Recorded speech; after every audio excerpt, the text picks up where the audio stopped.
Hey, what's up everybody? My name is Isaiah. I am a licensed professional counselor and this is Therapy Today. So at this point in my career, where I've been licensed for about 5 years at this point, I have seen a number of therapists in my office receiving therapy from me, working with spouses of some therapists, as well as working with some spouses of therapists.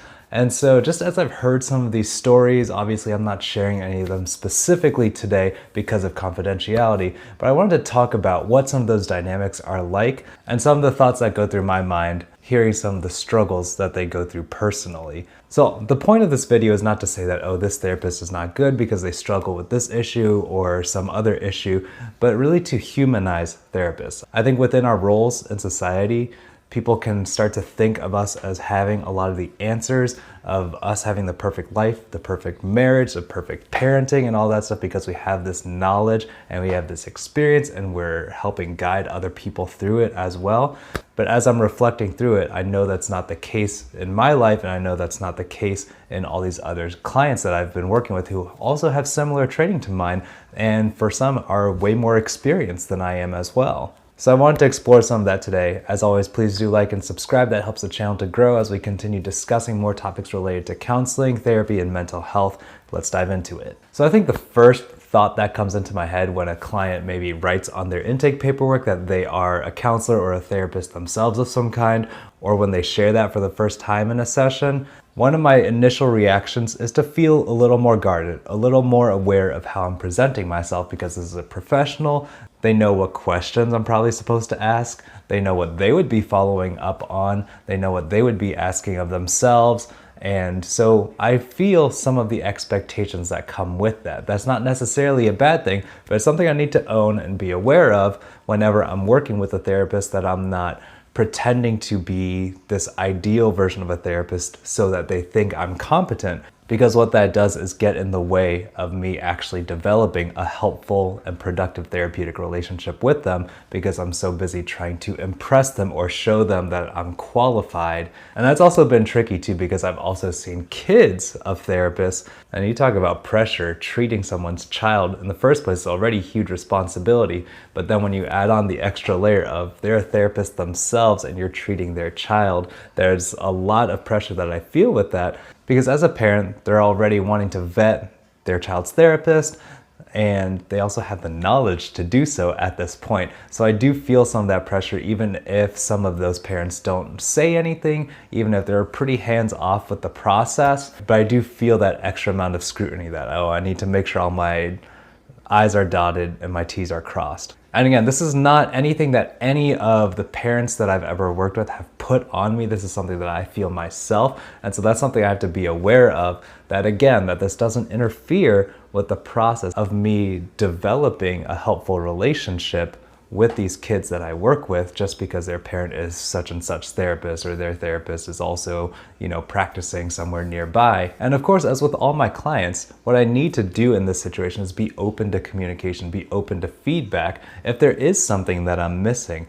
Or if one of my clients or my client's parents wants to step in and say, hey, have you considered this? I've observed this, maybe this would be helpful, to not be defensive about that. And that's the thing I need to be most on guard about, is not feeling defensive or that they're calling me out on something or that this is something questioning the legitimacy of my license, but that we are working towards a common goal of having this client or this child or this family move to a better spot, and any input to that regard would be helpful. Of course, I need to watch my own reactions when it comes to that because, as I'm sure a lot of therapists will say, it's very easy for us to deal with imposter syndrome because we know that we're human, because we know that people are turning to us for answers to questions that don't have very clear or easy answers. When you're talking about relationships, every single relationship is individual, it's unique. And so some things that might work in one situation don't always translate perfectly to the next one. And so that's what I want to transition to talking about also,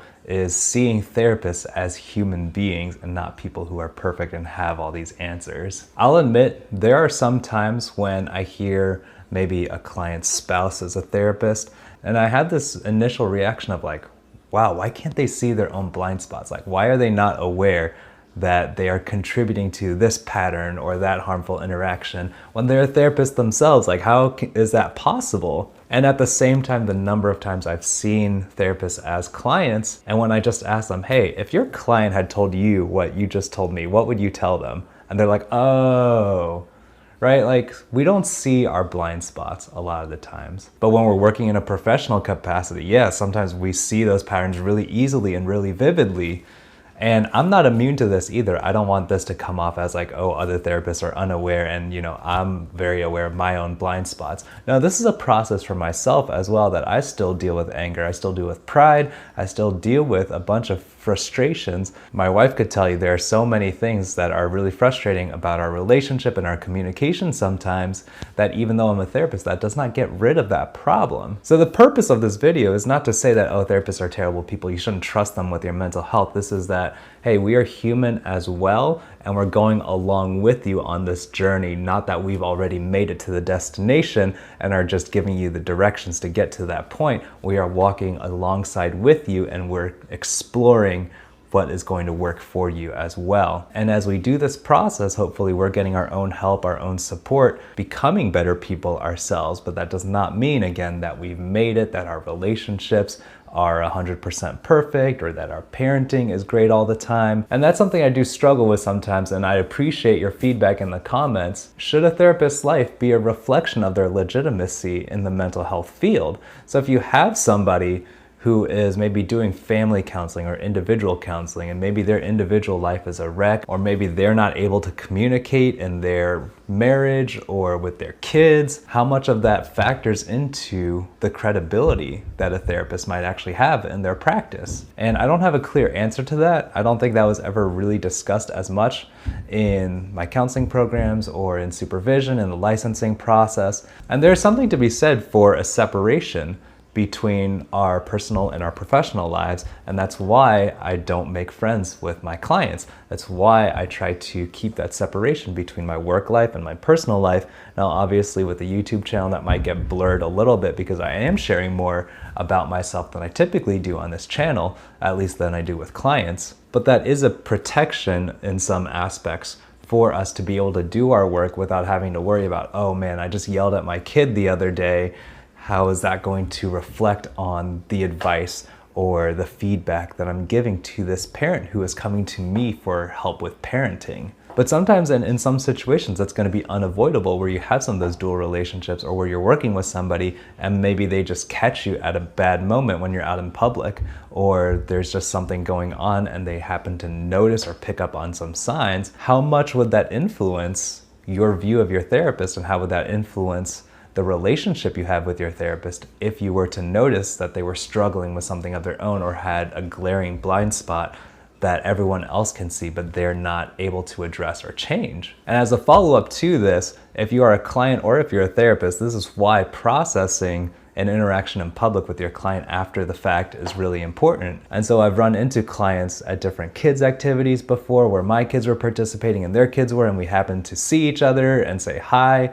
I live in a relatively small area, so that does happen more frequently than I would like. But that's why it's important to have those conversations in the next session afterwards, to be reflecting for them and to process with them, hey, how did that feel for you seeing me in public, seeing me as a person and not as your counselor, your therapist, or this professional that you see once a week? What thoughts did you have? What kind of feelings came up for you? And especially if it feels like they found you in a compromising moment, that is even more important to address with them, because there's something to your professionalism that now your life has taken on a very real and very grounded reality, that you're not just this ideal person that they talk to every week, but that you make real mistakes, that you have real human problems. And they might understand that abstractly, that yeah, of course you're a person, of course you have your own stuff going on, but seeing that in front of you makes a really big difference. And it's really important to talk through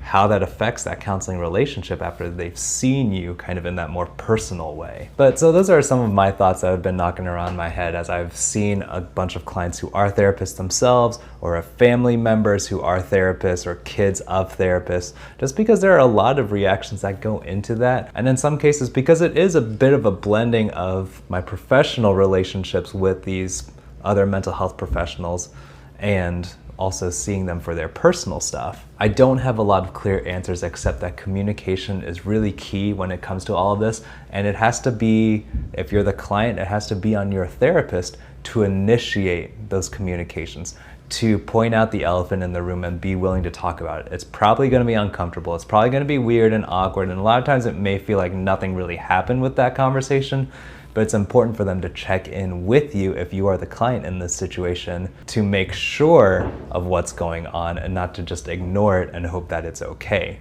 And that goes for a bunch of other issues that may come up in therapy too. Again, it is always on the therapist to bring up the issue and to initiate that conversation. So if nothing else is taken from this video, that's important to know going into therapy, that it is up to the therapist, the professional, the person who's doing the job, to bring up those difficult conversations, to challenge and to course correct when necessary. Well, everyone, thank you so much for watching this video. Thank you so much for tuning in and supporting this channel. Please do like and subscribe, help us to continue growing and continue making content for you all.